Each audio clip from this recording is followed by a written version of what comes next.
You're again with Volleyball Explained Podcast and our edition about the Italian League.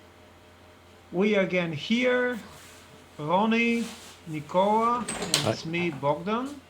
And we're going to talk about the 18th, 19th, and 20th rounds in the Italian Superlega. But this time, in comparison to other times, we're going to have also the cup. Yesterday we had the quarterfinals in the Cup of Italy, and we have the semifinals. But we're going to talk about it a little bit later. And except this purely volleyball topics, we're going to have one also a little bit of a, let's say, not shocking, but very interesting topic on if and whether Italy is going to use their name, flag, and colors during the Olympics in Tokyo this year.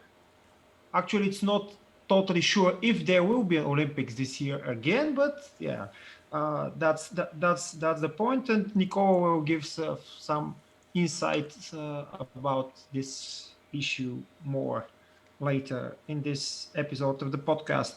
Let's start with the 18th round. In the 18th round, we had matches Milano Lube 2-3, Ravenna Perugia 0-3, Modena Padova 3-0. But this match has been played on 14th of November due to this COVID pandemic changes. Cisterna Verona 0-3, maybe the most interesting match of the round, Trentino Monza 3-2, and Piacenza Vibo 3-1. From which match do you want to start with? Because maybe Trentino Monza, to say this, a little bit of an interesting case where Monza succeeded in winning two sets. Yeah, I could talk about it because I've covered it. It was, as you say, probably the most interesting match of the game day. It ended 3-2, but it wasn't. How can I say, a game who has a logic from the start to the end, because actually Trento looked pretty tired. It was their fourth game in 11 days, and you could see it during the game. On the other side, Monza showed once again that they are a team with a solid game plan.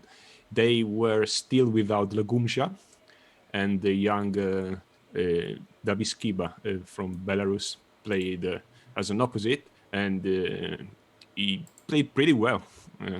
I mean, you couldn't expect him to have a huge impact, especially with such a strong team. But he carried on all along the game, and it didn't was that bad. Monza played well, especially in the sets they won, when their defense was at high level and their reception could limit Trento's serve. In Trento's half court, Abdelaziz slept for 3 sets.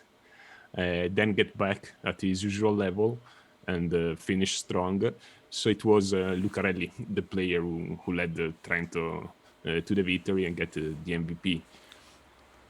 Some fans were disappointing of losing 1 point, but considering the streak Trento is having is not so.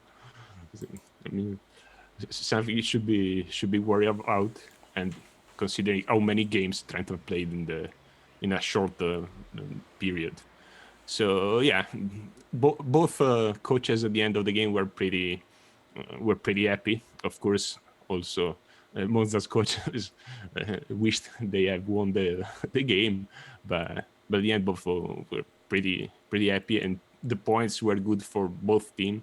For Trento to stay on the third place, and to Monza to get 1 step closer to the 4th, which is actually Vibo Valencia place. Since when doesn't Trento have a defeat? Since the 25th. When was the last one? 25th of November against Vibo Valencia, that infamous game that Trento played without setters and opposites. So right before the Champions League matches. So exactly. Yes. My memorable mention in this round, let's say it in this way, is Milano Lube. I watched this match most of it, and I believe that Lube played without concentration most of the time. Maybe most of the first three sets because they were losing 1-2, and then one. But what made me impression in this match is that especially in the last two sets, this was a very rare match in terms of having a match where it's clear that the setter is the hero in the game and the setter will be the MVP if this team wins. And of course, I mean Luciano De Cecco. Most of the matches we have somebody from the outside hitters playing on a very high level, like Juan Torrena, Leao, and not that much Rychlicki now in Lube. But this time it was clear that De Cecco was absolutely perfect. And even in my notes during the game, I wrote De Cecco should be MVP, and he was MVP actually after the game because he was playing really, really nice, and the hitters of Lube were against the single or almost, even Rychlicki was without any block in front of him in several cases. So absolutely perfect by De Cecco, and I believe he absolutely deserved this MVP award in this game. well, sometimes we forget that in a team like this, like LUBE Civitanova, with all those starts, we forget that the setter is also a star player in his own way. You know, De Cecco has been around in Italy for almost a decade now, and he maybe is not that a strong leader like Bruno was back in the day, but he knows the capabilities of his main players like Juan Torrena and Joan de Leal, that especially in this game they weren't too right. I'm sorry to say it, but 44% by Juan Torrena and 45% by Leal, especially in a team like Civitanova that needs them to contribute to the victory. 61% for Roberto Simon, that has to score almost 20 points to stay to keep the Lube in contention in this game. And let's praise the performance of Yuki Ishikawa, who is with 85% in the attacking. That's not every day. We know that Ishikawa is that player that one day can destroy you, and he spent months with a relevant performance. So like many other players in this league, really. But yeah, Lube won, but dropped a point. Now they need to win at least 3-1 or 3-0 that game versus Perugia to keep the first place, because they in that with a win they secure the victory and loses differential. So that's it for this round. I guess no other match. Maybe Piacenza Verona. Okay. May just add one thing. You were talking about Ishikawa. The 85% in attacking is the best percentage for an outside hitter in the Super League this year for somebody who has attacked at least nine balls. So it was not just impressive for the game; it was impressive in the entire league. How many balls did he attack? He attacked 27. And 27, and he made 23, so 85% in conversion. So Yeah, this is not just sounds. This not just sounds very very impressive. It is impressive, actually. Yeah. Yeah. Next matches, postponed matches played on 12th of January and 13th of January. Piacenza Modena 0-3, and that is the only loss of Piacenza in the last 4 matches. And Trentino against Padova 0-3. 3-0. 3-0, of course. I'm not. I'm watching again the result of Piacenza Modena. Shall we comment on these matches? I tried to watch Piacenza Modena, but I wasn't able to, so I can't say. I watched the match because again I bet on him, and it wasn't really nice to see Piacenza losing a big set, a long set. Sorry. I think the first set ended 34-32, something like that. Was a big long set, and that was all. I mean, they lose their focus on the next ones, and the 3-0 came quickly. I will praise the performance of Micah Christensen and Vettori, who maintained the team united, especially playing abroad, because they play, I think, in the Banca Piacenza, right? Yeah. So they were playing away, so that's made more epic this victory. I think that at least Piacenza will win a set, but it didn't happen. So the schematics of Gianni were correct all the time. Again, at least I saw a drop in the Grosser performance again. He is coming out of a big injury, and that was one of the reasons that this team of Piacenza couldn't win even a set. So yeah, for me, Christensen, Vettori, and then poor performance of the opposite of Piacenza. Okay, so maybe we need also a part in our podcast about betting sometime. maybe for the playoffs. Okay, let's go to the next round, because we have a lot of topics to go through. 19 round, LUBE Modena 3-2, Perugia Milano 3-1, Verona Ravenna 0-3, Padova Piacenza 2-3, Trentino Cisterna 3-1. This is a surprise with one set for Cisterna, and Monza Vibo 3-1, part of the big Monza series of 6 wins out of 8 matches, and they are almost 4th in the championship.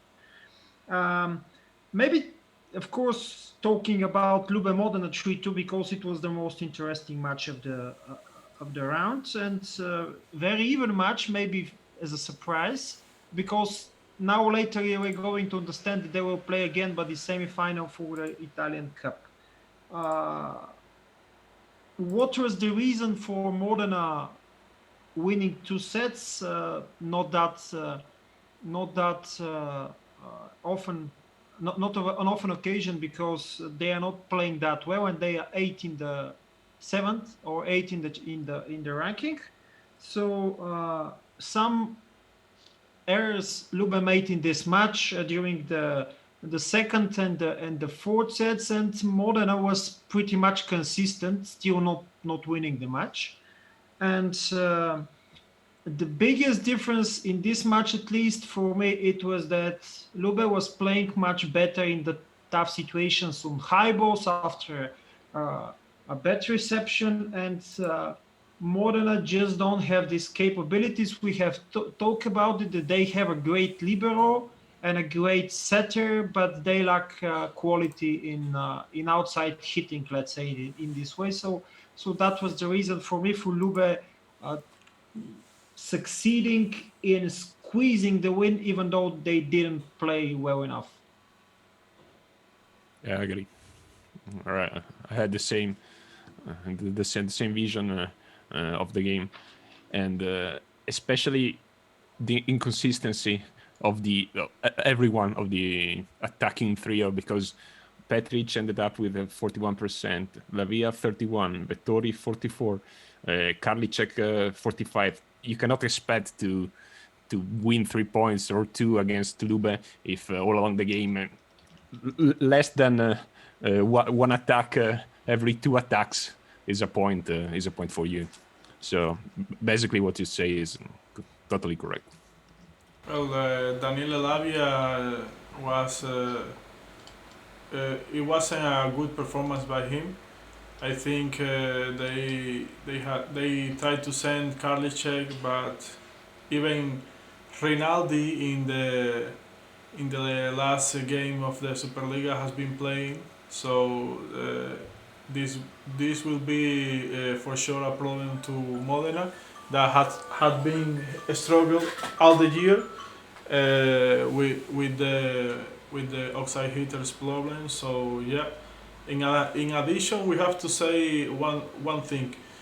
LUBE won easily the first set, and in the second set, they struggled. At the end, they lose the set, but it was too long. When you lose a set like that, 30 to 28 or 32 to 30, you lose a big chunk of momentum, and that leads to the other team gain confidence, and okay, you win easily the third set, but in the fourth, it was for me, beside the game of Trento, the worst set that I saw LUBE play in all this tournament. They ended with 16 points. I think with all those stars in all the aspects, you cannot end a set with that team in 60 points. I heard from some players that there are a little disagreement between the coach, the Giorgi, and the players. I don't know how true this is, but the relationship is not that strong like when they won the Champions League and the Serie A. So yeah, if the things don't change by the end of the season, now we will see the Coppa Italia. I think this will be the last season of the Giorgi in command of the LUBE Civitanova. So that's it, they lose a point, and they now are, like I said before, 3 points behind of Perugia.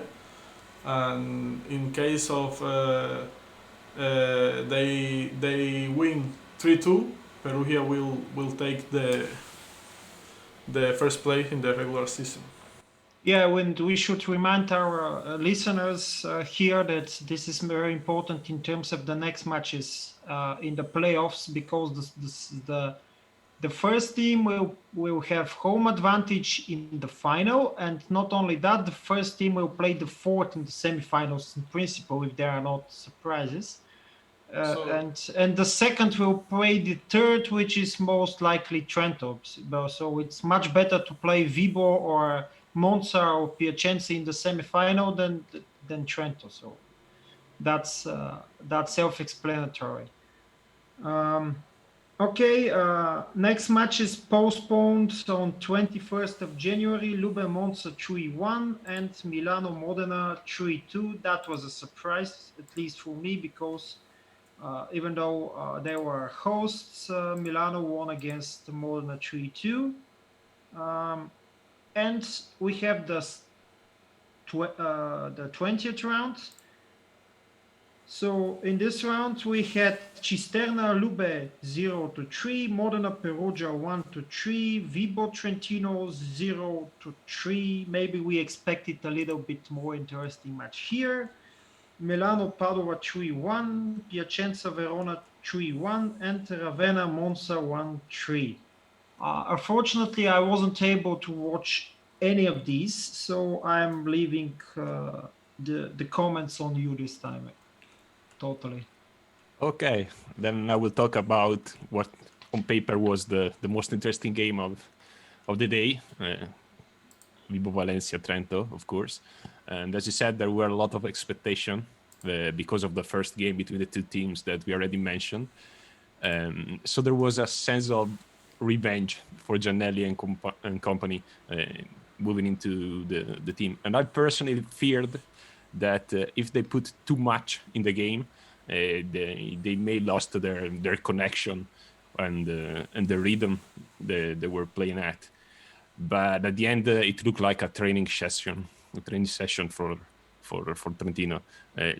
To be fair, we have to say that Vibo was without De Falco. Birigui played in his place, and is not that strong in reception and in serving as De Falco, but he didn't do so bad in attack. But then Rossard and Boubacar combined for just 9 points in 3 sets, and that was it, basically. If you count the aces at the end were 12-0 for Trento, you can easily understand how they win, and that there were no it was not even so funny to watch, even as a Trentino's volley fan, because it seems like Vibo lost the game even before playing it.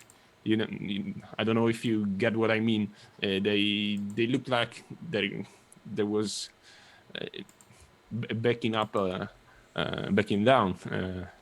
a little bit, and at the end of the game, the president of Vibo was furious. But just to give you a sense of how dominant Trento was, Lorenzetti didn't call a single timeout in 3 sets and didn't make any substitution. So he just said to his player, just play. I mean, we're winning so easily that I let you do and finish it pretty quick. As usual, in this period, Lucarelli was the MVP of the game, and it was an injection of you pile up energy for the quarterfinals against Milano. They would have played 3 days later. So that's it. Yeah, Maybe, yeah. No, sorry.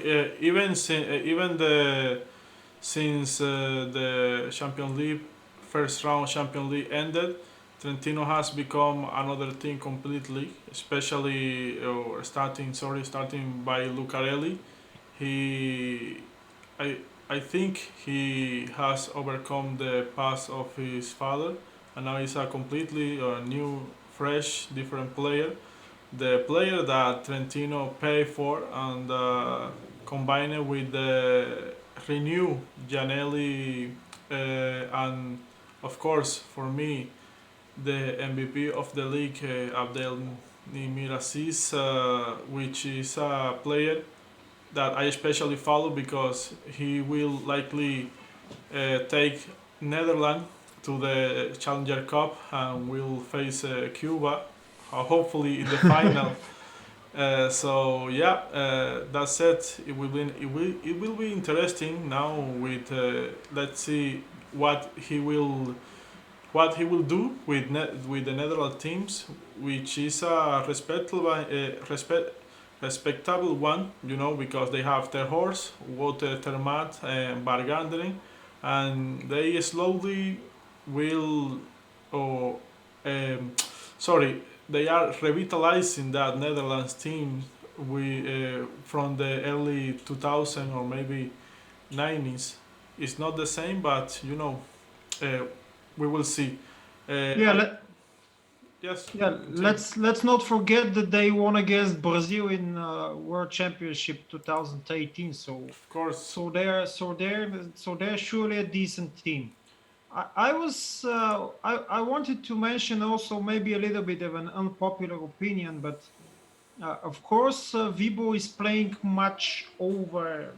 very much over the expectations, but maybe Vibo with an opposite different from Neto is going to play even better, because Neto has more or less only strengths. He's hitting really hard, but when it comes to technique, I don't think he's that good. So maybe Who you gonna bring? with the Falco, Who you with gonna bring next season? with the Falco and of course Rosar, maybe with a better opposite, they can even play better. There are rumors that Nishida, the wonder kid of Japan, will end it in Bio Valentia next season. I will say now this to the president who got really furious in the last game. Good luck and be patient, because although Nishida is a highlight YouTube video player, this is Italy. This is a strong championship in the entire world. I will say that it's even better than the regular phase of the VNL, because you have at least 10 teams that are better than China, Japan, and Australia, at least. And well, it's fun to watch the Italian league, and I will gladly look forward to the join of Nishida, because I think this will break some mysticism around this player. So yeah, continue. Maybe we need to make the ultimate clickbait title of a podcast. Is Nishida really that good? And we had We will see. 2000 furious Japanese comments under the video. So what we're talking about. So, but let's see. I'm really interested if Nishida can be that good, because of course he showed he showed also in the VNL that he is good, but maybe when you should play on a top level, match after match, 3 days, 4 days, 1 week, the next week, and this is much more different than playing, because for example, yes, he scored. I if I remember properly, 7 aces against Bulgaria, but I honestly I don't think we are the biggest indicator now. No, And but usually club teams are better than national teams. no, and Yeah. they are a different type of tournament competition. You have the you have the VNL that longs 1 month, and then if you qualify to the final 6, 1 week, and you have European Championship that longs 6 to 7 or 8 months. And you have to train.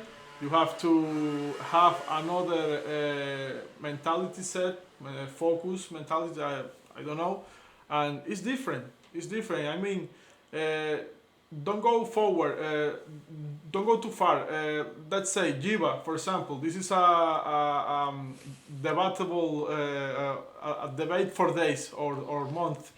Giva was an excellent player in the Brazilian national team, but it wasn't so relevant when he played for Cuneo or Ferrara or what was the team, Odintisovo, I think. Yeah, he wasn't that big force in the club scene.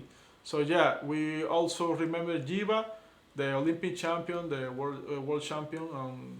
Okay, bravo, but he couldn't maintain the level for almost a year. So it's like Nishida. He will encounter in the Italian league that all the plays that he make in the VNL will be reduced at least for 50%. Is my guess. I don't know you guys, but we will discuss this a little bit later. Yeah. Okay. If Nishida at the end will end up in Of course. the Italian of course. Super League. Okay, Right. but we can cut it and put it as a separate video also, and start the clash with the Uh, army of fans of Nishida.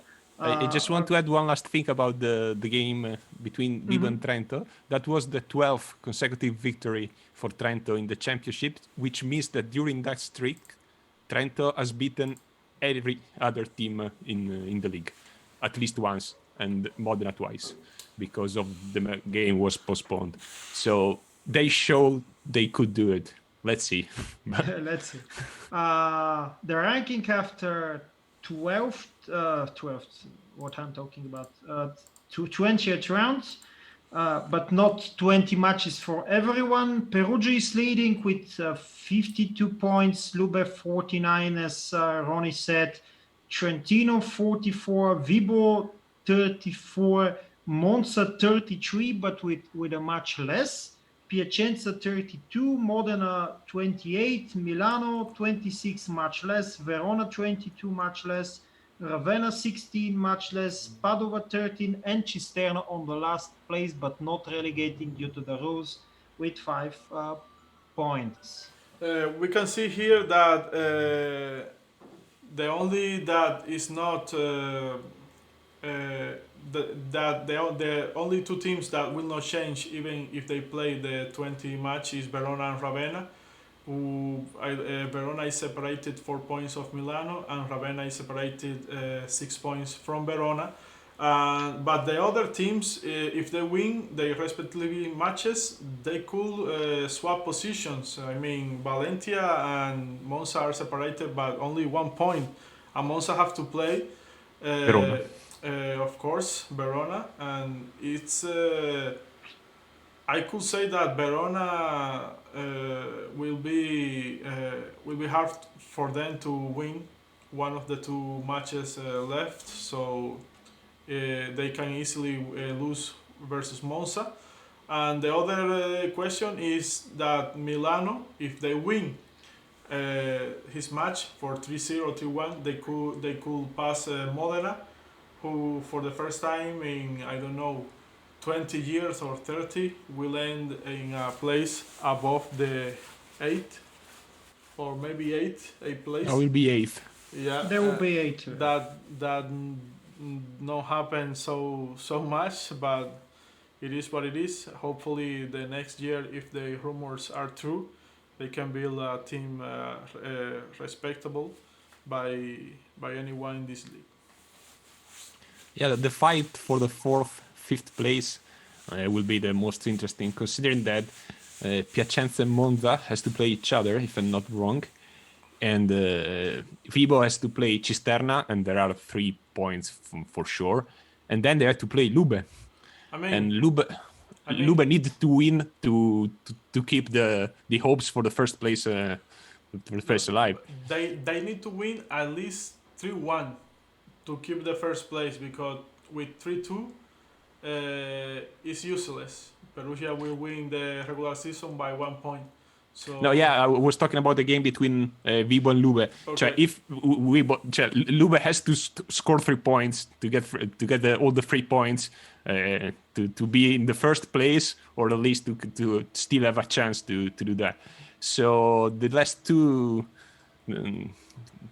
game days will be pretty interesting, and actually the only team that wouldn't change is position in the table is Trento. 20. With it's unlikely that LUBE wouldn't score 2 points in the last 2 games.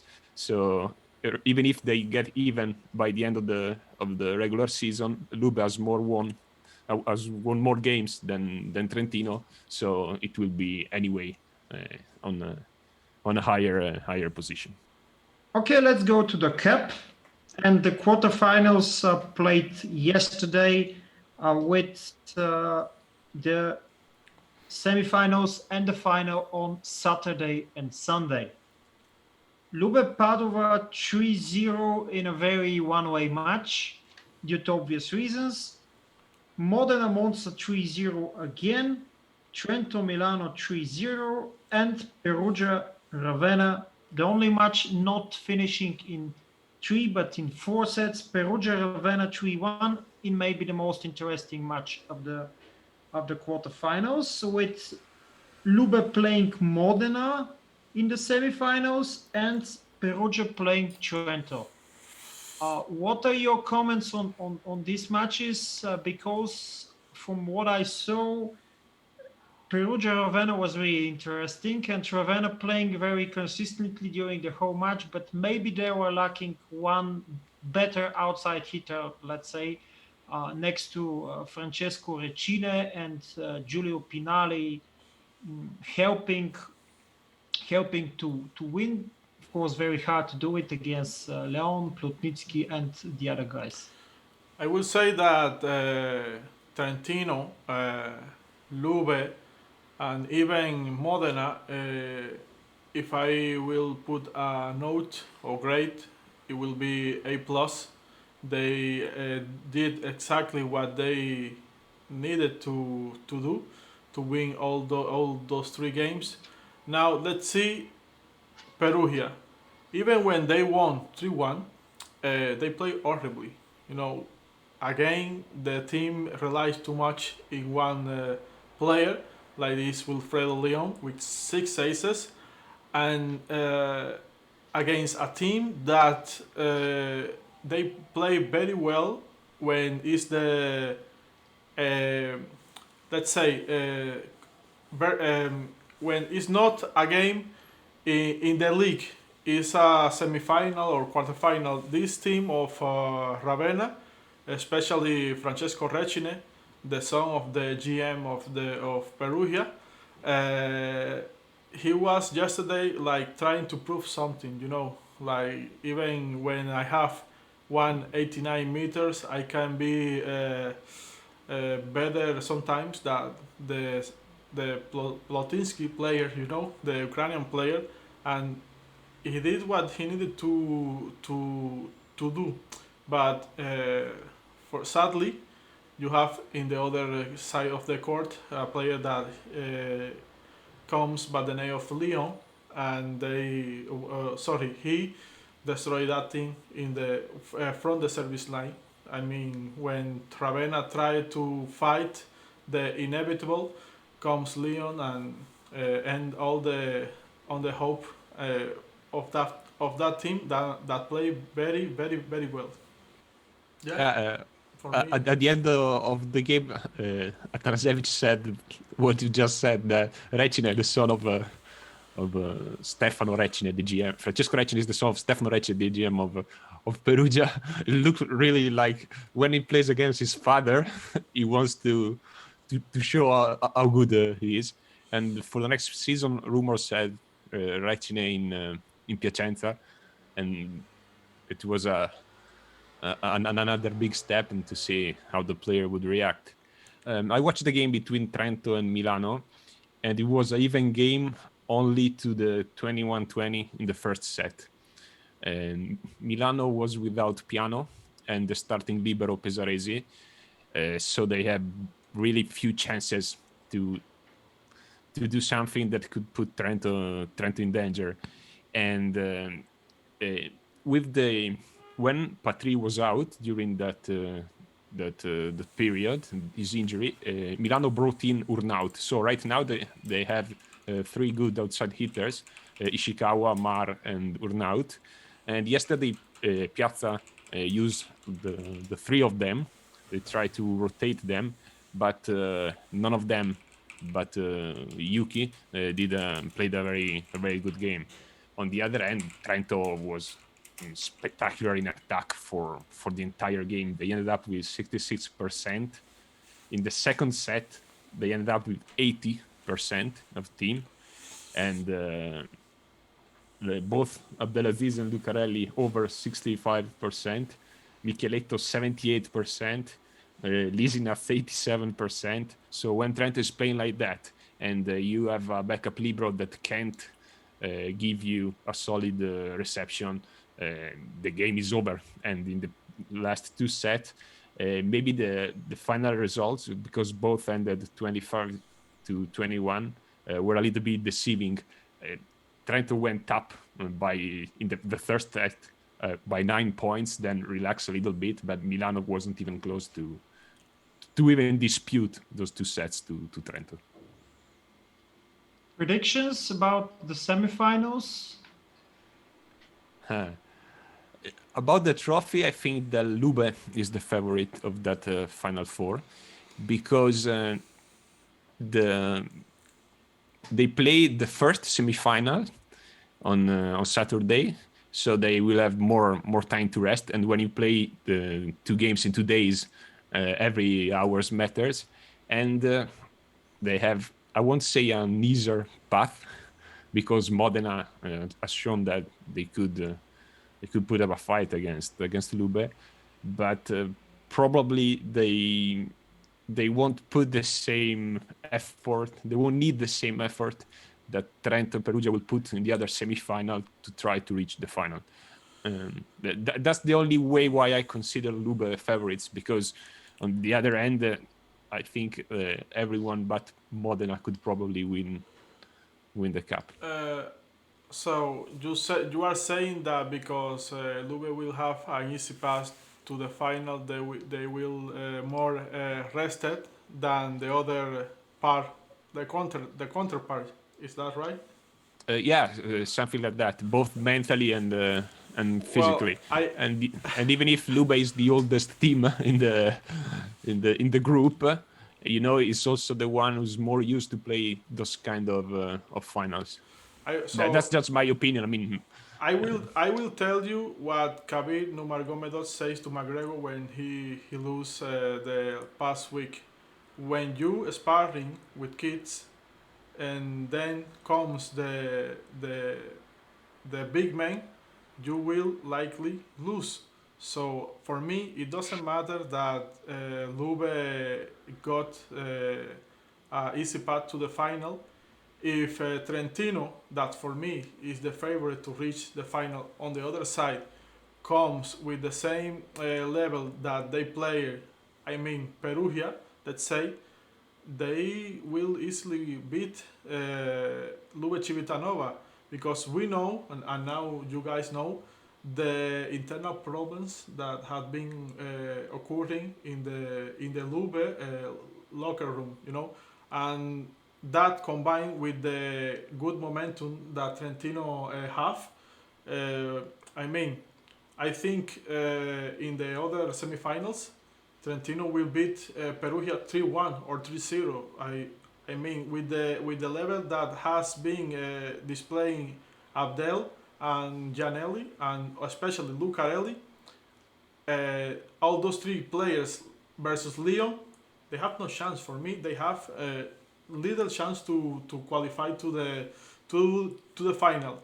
But like happened in the Super Cup, Lyon is a player of this type of matches.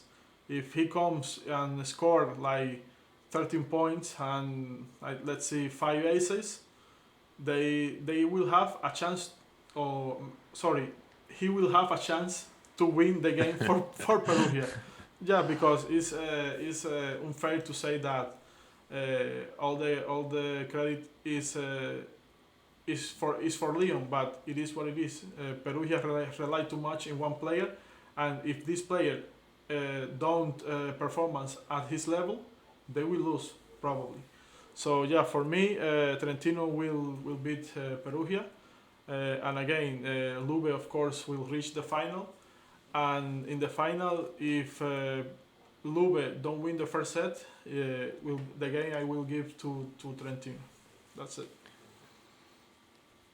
You talked about Abdelaziz and the level he's playing, but you also take into account that this is his first semi-final of his career. He's never played that kind of games before, so it would be a major test for him. Super Cup was the first test. Yeah, but the Super Cup was the first game of the season with, I neither the player take too much in account the Super Cup. I mean, it is the first game of the season with new teammates and people half heels. So now he will put the double of effort, because he knows his team, and he knows that For me, Abdelaziz is the best player right now in the Italian league by far. That's it. For me, it is what it is. I don't know what you guys think. Let's comment a little bit about the semi-final on the side of Trentino versus Perugia. Sorry. At least our predictions in the beginning of the season that we're going to have a 3-horse race are pretty right, even though it didn't seem like that in the beginning, which with this not that good shape of Trentino in the first several rounds. Yeah, and maybe for the first time in the past 4 years, I think that Trentino players are also feeling the pressure that they have to win something, because at the end of the day, if you have a 20 victory streak or 40 victory streaks, but you don't win a title within these streaks, it's useless. So they have to win, and listening from the words of the players and the coaches after yesterday games against Milano, they know it. They know that people are expecting them to win. Sorry. Just to be clear, as a Trentino fan, I hope they win, of course. So I don't want my words to be misunderstood or like I'm playing them down. But I also have to consider that of the 3 teams, except Modena, they're less experienced in games like that. But as Ronnie said, Leon has to do the Leon things to keep Perugia at his peak, and also Soleil is playing pretty good in the past 2-3 games. But in one game, everything could happen. Maybe, I don't know, maybe Plotnitsky will put up a 25 points performance with 80%, or I don't know, Rossini will forget how to receive for 1.5 hours. We'll see. Definitely there are 2 good games in the semi-final, and will be surely another great game in the final, regardless of the team that will reach the last stage. Okay, maybe that's enough for now for the cup. I was thinking about doing some special editions after the final, or maybe even before the final, but maybe it's better after the final. But let's see what happens. What is going to happen? Now the last topic for today, a little bit not that traditional, and I would like to ask Nicola to explain why it's possible that we are not going to have Italy in Tokyo 2020 or 2021 or whatever it is, the Olympic Games this year. Yeah, I will try to make it briefly and to keep it simple, because of course it's a pretty complicated thing. But basically, the International Olympic Committee wants every national Olympic committee to be independent from politics. What happened here in Italy is that with a law in 2019, the Italian government basically created a new branch to control the Olympic Committee and, of course, its money and what comes with it. So the International Olympic Committee threatened Italy with taking away its flag and national anthem at the Olympics in Tokyo if things wouldn't change. And on Wednesday or on Tuesday, I don't remember yet, the government signed what we could call an executive order to give the National Olympic Committee its independence back. So there shouldn't be any problem. And I would say something that maybe is unpopular, but there was a silly problem, because we all know that on paper there are a lot of national Olympic committees that are independent, but when it comes down to the practical matters, they're run by the same people who are in the politics. I'm sure that the National Olympic Committee of I don't know, Tajikistan or Uzbekistan or countries like this, with all due respect, are maybe even the so-called democracies. I like to say that nobody is independent. I mean, you are always dependent on someone, even if it's your wife or I don't know. But let's give this example. Let's give this example because it's actually the same what happened to Russia in 2018 in Pyeongchang, the Winter Olympics, and what is going to happen with them in Tokyo and in football in Qatar. So it's in principle it would have been the same thing if not changed by the Italian government. Yeah, but for also different reason, because there are also doping involved in the for Russia different situation. Reason, but the outcome is the same. The outcome would have been the same. Would have been the same, yeah. But just to think about those kingdoms of the Gulf, where the son of the king is the head of the National Olympic Committee. I mean, how can you say that there are independent from the committee, from the politics? Obviously, Italy should have fixed this problem way before than the international committee threatening them. But as usual in Italy, we're taking things pretty slow, and we wake up just when the water is touching our asses. It's something that we say in Italy. Okay. And let's see. Yeah. Of course, let's have this one. Italy will be there with or without their flag. So it's like we are joking about Russia in Pyeongchang. That what's the difference? They were called Olympics athletes of Russia, and if they're with their name, they will be again Olympic athletes of Russia. So it's only just something on paper. Of course, it's nice to have your flag and anthem and all of this. Yeah, with that executive orders, there shouldn't be any problem. Yeah. I mean, the disqualification, those kind of punishment was expected on Wednesday. Wednesday has come and gone, so probably nothing would happen. But you know that things change day by day, so we'll see. Yeah. Okay, let's go to the last part of our podcast today with volleyball lessons in Italian and the 3 words of Nicola today. Okay, today's 3 words could be applied not just to volleyball, but to any other sports, many of the sports. And those are the words. A group of players forming one side is a team, which is squadra in Italian. And then within the team, there are the players in the starting lineups that are called titolari in Italiano. And while the substitutes could be called in different ways, but I would pick riserve as an easy translation.